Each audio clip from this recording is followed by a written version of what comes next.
According to Wikipedia, Tomohiro Nishikado is credited as writing Space Invaders. He did that in 1977, is released in 1978, and was wildly popular. Any of the gaming systems that were released at around the time of the early 80s had a copy of Space Invaders, a rip-off, a knockoff, some kind of a clone of Space Invaders. And so that brings us to the TI 99-4A that was released in June 1981. So, of course, TI had to have their own copy of Space Invaders. VideoGamehouse.net credits Garth Dollahite as the developer, the programmer that wrote the TI Invaders game. That was released in Q4 of 1981.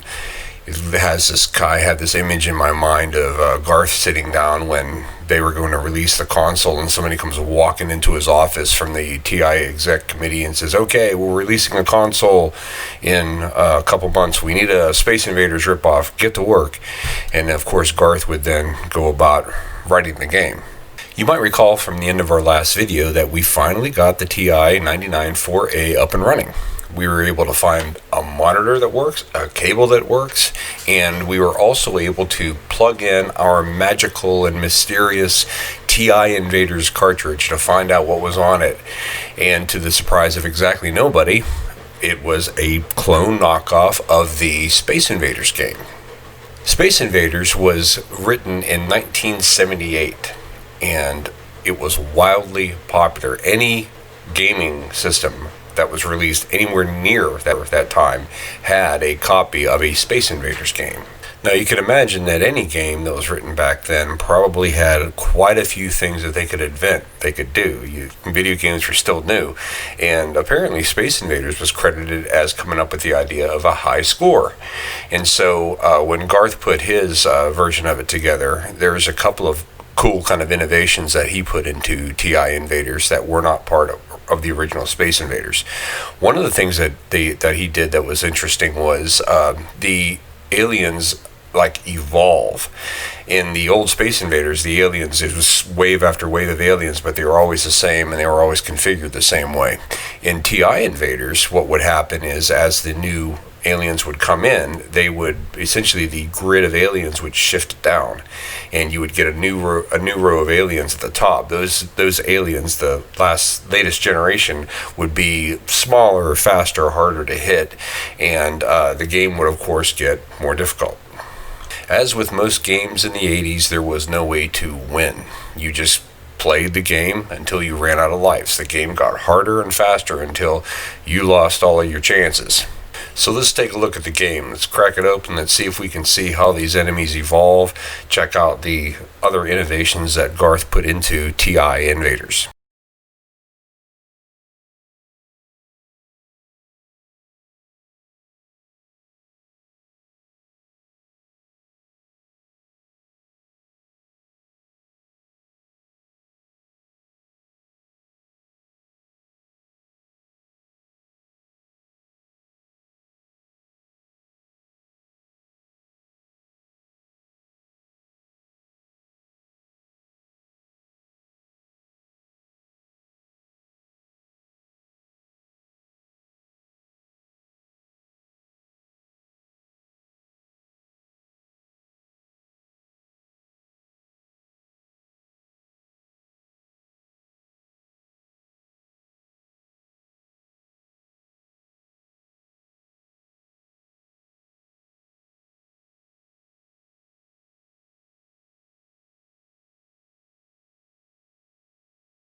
Well, there you go. That's TI Invaders. I'm glad that I finally got that taken care of. Geez, I was beginning to think I was going to have to give up on it.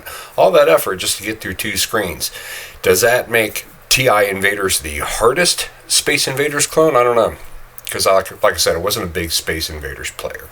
That wasn't me. But it clearly has, it's got its challenge there.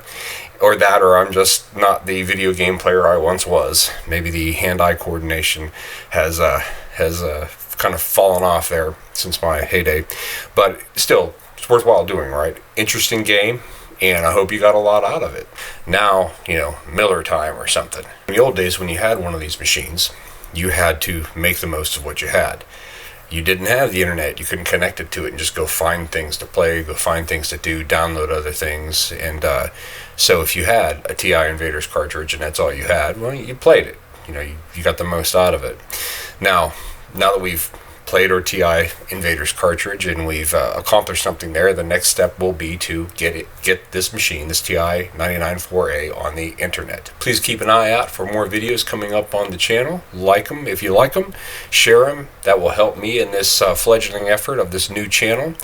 This is life, if I recall correctly. In this fledgling effort of this new channel.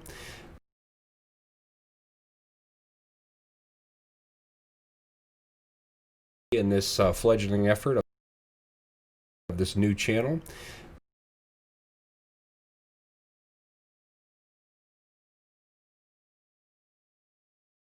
In this fledgling